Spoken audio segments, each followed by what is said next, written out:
தற்போதைய அண்மை செய்தியை பார்த்துக் கொண்டிருக்கிறோம். இன்றைய அதிமுக பொதுக்குழு செயற்குழு கூட்டத்தில் நிறைவேற்றப்பட்ட தீர்மானங்கள் குறித்து திமுக அமைப்பு செயலாளர் RS பாரதி கண்டனம் தெரிவித்திருக்கிறார்.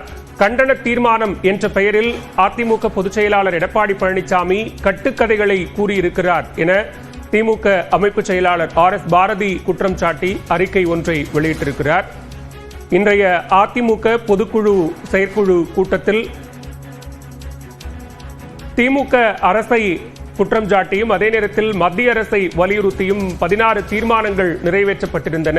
இந்நிலையில் கண்டன தீர்மானம் என்ற பெயரில் கட்டுக்கதை என்ற குற்றச்சாட்டை திமுக அமைப்பு செயலாளர் RS பாரதி முன்வைத்திருக்கிறார். அண்மை செய்தியாக பார்க்கிறோம்.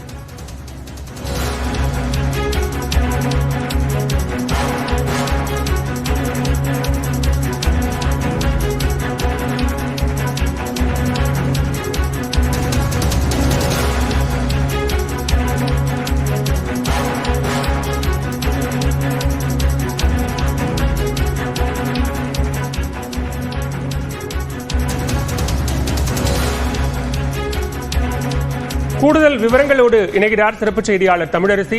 விவரங்களை பதிவு செய்யலாம்.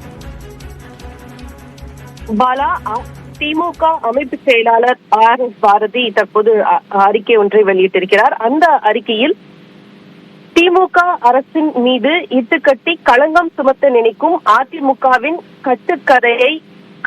கட்டுக்கதை என கண்டன அறிக்கையை இந்த மக்கள் நம்ப போவதில்லை என்று அறிக்கையில் தெரிவித்திருக்கிறார். குறிப்பாக இந்த அறிக்கையில் பொதுக்குழுவில் முதலமைச்சர் தலைமையிலான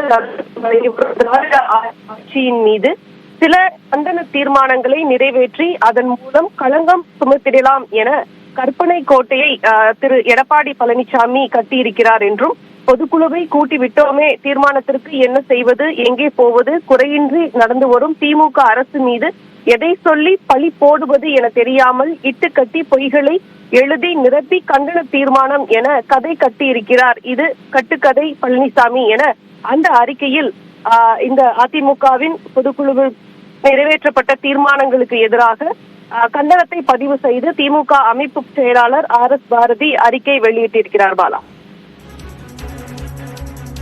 விவரங்களுக்கு நன்றி தமிழரசி.